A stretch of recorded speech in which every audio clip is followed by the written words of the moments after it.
congratulations for existing the working party for patient organizations existing now for 10 years. I was very proud I got the invitation because, well, the working party and the working group before that had done famous things and has led to major changes in the work of the EMA. So and you're very welcome in this new building of the agency. And it's true that a lot has happened in 10 years, but actually it started before. Yeah. And the creation of the Working Party was already a sort of achievement of something. Yeah.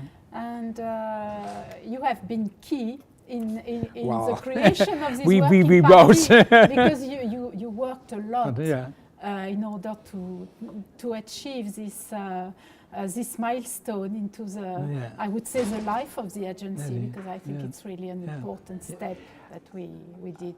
Yeah, I fully agree that it was an important step. And I remember very well the first symposium, or what was it, in 2002, where there were invited representatives of patient organizations. And well, we had at 2002 a good meeting, nice discussions, and after long discussions also within the CHMP, it was decided to start a working group. I think what was really good is that when we had this first workshop in 2002, is that we decided together with the participants, the patient and the consumer, to reflect on 4 different topics, if I'm not wrong.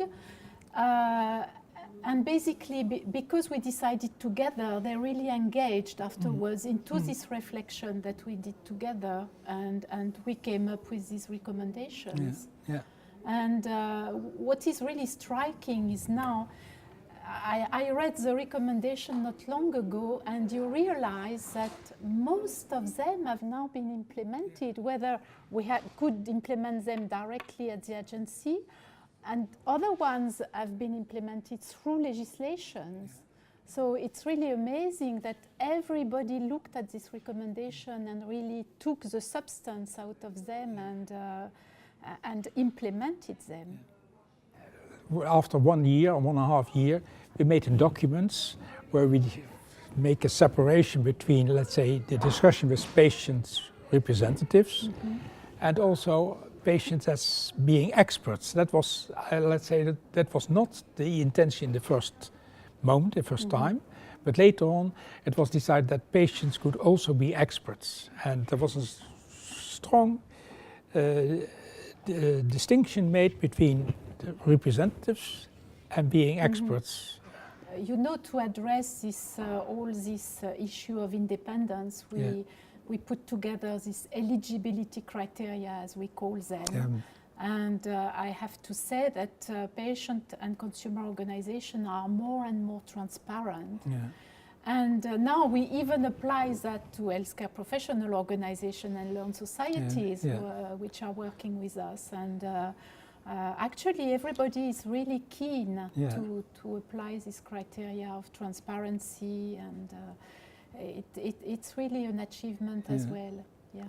What was also important was, let's say, the discussion about the transparency, and also about the summary of the EPAR, which is for the public, the summary for the public.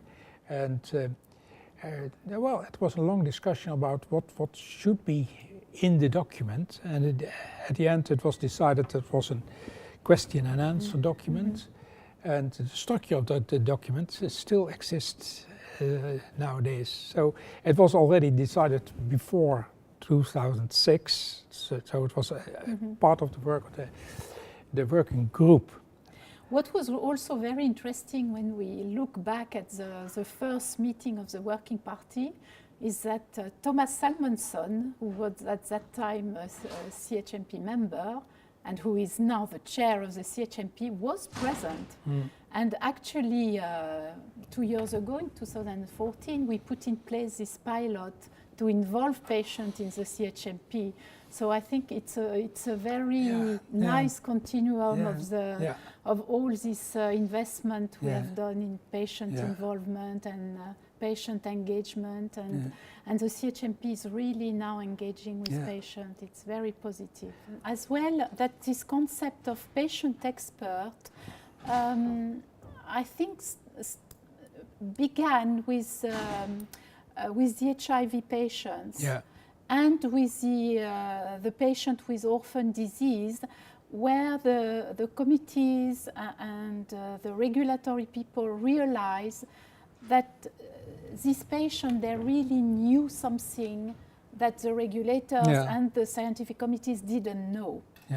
And this is how all this work of understanding what is a patient expert was slowly brought to the committees and to the reflection on the work of the regulators.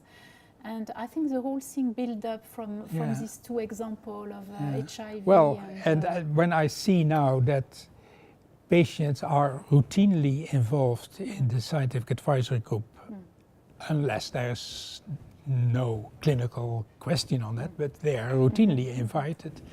It is not only the working party who is where patient representatives are involved, it is in all the committees. So you can ask yourself, is there still a role for the patient working party? Now, patients, and well, I think there is a role, because let's say patient representatives in the working party should answer questions from the EMA, but not only answer questions, they should ask questions to the EMA.